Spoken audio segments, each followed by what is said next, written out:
so we can retweet it while we're waiting.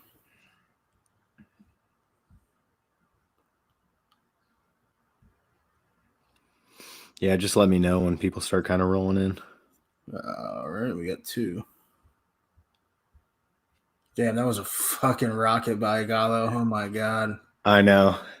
Yeah, I won't count that one towards the season record or anything. It was a $25 stab on a Gallo. So I was able to scrap out a unit already here, even with the coronavirus at stake. So I've kind of got a free roll right now with my remaining plays. Obviously, you and I are both on United. Happy to see Basel get on the score sheet first here. Hopefully, Frankfurt can answer with a couple. Yeah. That one over 2.5. And I watched the entirety of Istanbul, Copenhagen. Very 50-50 match. Both teams they lacked that cutting edge in the final third. But I would lean Istanbul where they were slightly the better side. They almost had a goal go in. It would have been kind of a freakish goal. A guy rocketed one off his own player, and it hit the post. Yeah. And I don't know if he was onside or not. They would have had to definitely take a look at that. It was really close, but that would have been beautiful. You have to think they're still going to get this one done, honestly. I mean, looking at them, I'm looking at Istanbul while you're speaking. Istanbul averages 0.66 goals in the first half. Mm-hmm. Second halves in all competitions, 1.06. They're a second half team. Trends usually go that way, but that's a pretty substantial differential. Even that is goes for most teams. So you got to think they're going to get it done. Copenhagen, I mean, come on. They're playing them tough. I mean, they're good. Again, that's why I like the under in this one, is because they're good defensively. I mean, they just are. But they are. They've been caught out on the counter a couple times, and I don't really expect that to happen very much in the second half. But because when you normally see Istanbul in possession, it's Copenhagen. They've got 10 guys behind the ball, and Istanbul doesn't have the creativity to really break them down like that. It's going to have to come from a counterattack. Yeah, which I think they have in them. I still feel pretty good about them winning this match, honestly. I mean, I do too. I feel good about it.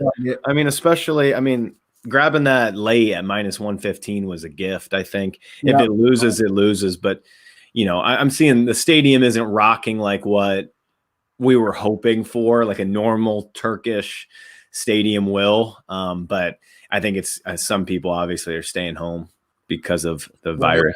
Right. And this is no Besiktas, so it's not the biggest club in Turkey. So Galatasaray, but yeah, I mean, pretty good look there.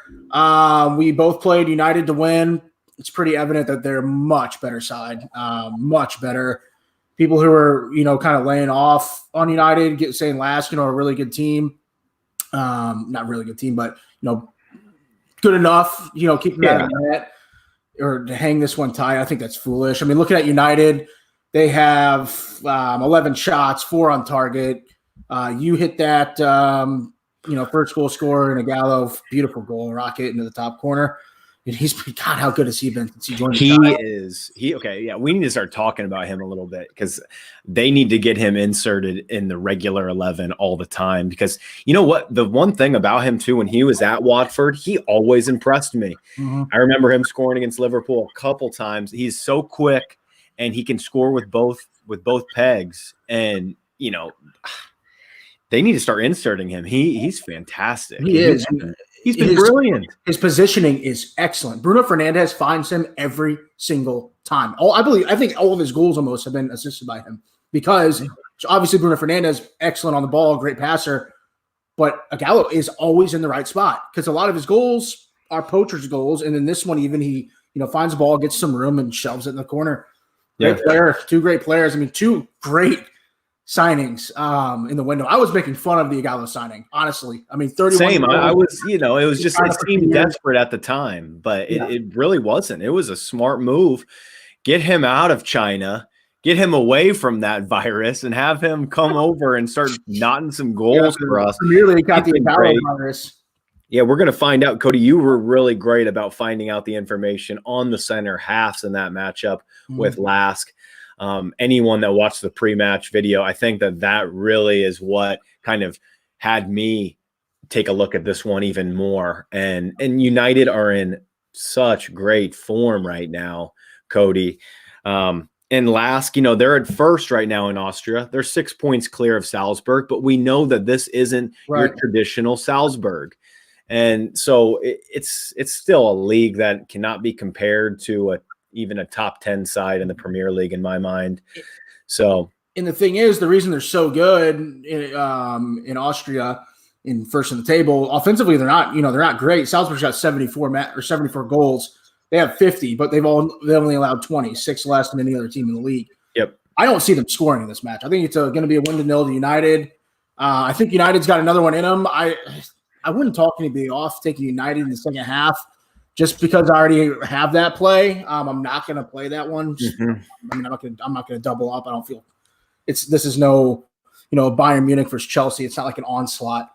So I'm going to kind of hold off. But I like that look as well for this one. If you're looking for any action, if you didn't get United to win at the top of the show, maybe do it now. I don't think that's a bad look. Yeah, I don't think that either of us, Cody, are really going to be dipping our toes into the second half here because, I mean, we're already kind of normally we don't have this many plays, but with the virus, with everything, we're kind of just degenerately throwing some stuff out there, having some fun with it. And right now, to hit on the first goal score was huge for me. But United, we've got right now, we need the over 2.5. You only need a Frankfurt goal to capture both teams. Man, they're worrying me offensively. Honestly, they've done this. I don't know what they did this in Germany for a couple weeks. They did it against RB Salzburg. They're just so slow to start, and I think they're pick up in the second half. I don't feel too uncomfortable with that one either. I think they're at home. They should. You have to wonder, though, is the crowd playing, the no crowd playing any factor in that one? They're normally, they've got a full jam-packed stadium. That place is so difficult to go to. And now you're seeing it's, you can hear the freaking birds chirping around there. So, yeah, well, Frankfurt was serving. I'm trying to find out which competition. Frankfurt's been serving a match ban for home fans. This is nothing new to them. They have been for 7 straight weeks for barging an opposition coach. So they now that this is old, but yeah, they saw a ban from their home fans. I don't know which competition it was, this one or British League, but it's not new. It's nothing new to them.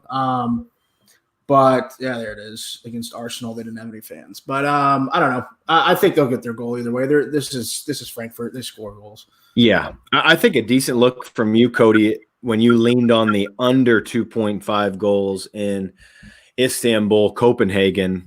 I think that would be a decent look if you want to hold your nose a little bit and stick yourself out on an under. I'm finding under 1.25 goals in the second half. I watched the entire thing. There's no cutting edge whatsoever. That's not going to open up. It's not, even if Istanbul gets a goal, Copenhagen's not going to come out and open up. I don't see more than 1 goal. So 1 goal, if you're sitting on the under, then you'd win half your stake. It's not that appetizing, but it's where I would go if I had to go anywhere in that match. I think I would rather play that than Istanbul in the second half. And then, United are already catching some more steam right now. Now you're seeing minus 120. So money's coming in on United. It's going the right way. Yeah. And then Frankfurt to get back into this matchup, minus 130 at home. It's tricky. That's one of those. I would bet that if I had a full set of fans. Yeah, and the over 2.5 goal or over 1.5 second half goals in that match is a pretty good look as well, honestly. Yeah, it's at evens. Exactly. I have it at evens as well. I couldn't, turn anybody away from that either. That's a good look. This is going to be an open second half. Frankfurt going to really come out and push. You could see them win this match 2-1. You really could, honestly. I'm hoping so. They need to make some changes. I wasn't a fan of their lineup, really. We couldn't break it down like we normally do just because of this. We were kind of being quick and rapid firing stuff. But, there's some players on this bench that I like more than some of the players that are in the lineup for them. When you talk about I love DaCosta, the right wing back. Mhm. I think that he should come in and feature here in the second half. And then they also have the American. Paciencia is another forward they'll probably bring on if they need a goal. Paciencia is a decent player. Mm-hmm. So yeah, it's tough. It's tough. It is. But yeah, I think that we're going to hold pat here. Yeah. Do we have any comments at all in the chat box?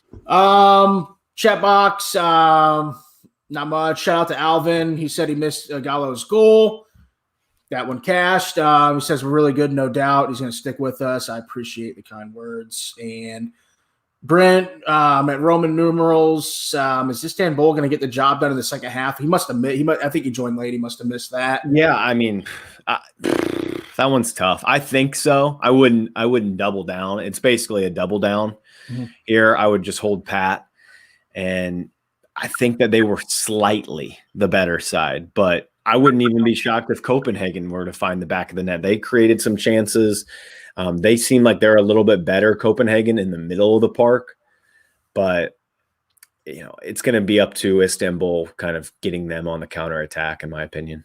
Yeah, and it's really going to be 2 days in a row where, we have plays that we're sitting pretty good going into half. So why, dump more eggs in your basket when, they're already about to hatch. So, exactly. So, I mean, that'll pretty much do it. Unless there's any other questions in the comment box. Yeah, we're gonna see you at 3:30 here. It's only a half an hour away, 35 minutes away, folks. Join us again as we have another pre-match analysis show on the 3 remaining matches today. We've got Olympiacos Wolves, Rangers Leverkusen, and Wolfsburg Shakhtar Donetsk. So join us there. All right, folks. Thank you so much. We'll see you in about 30. Adios.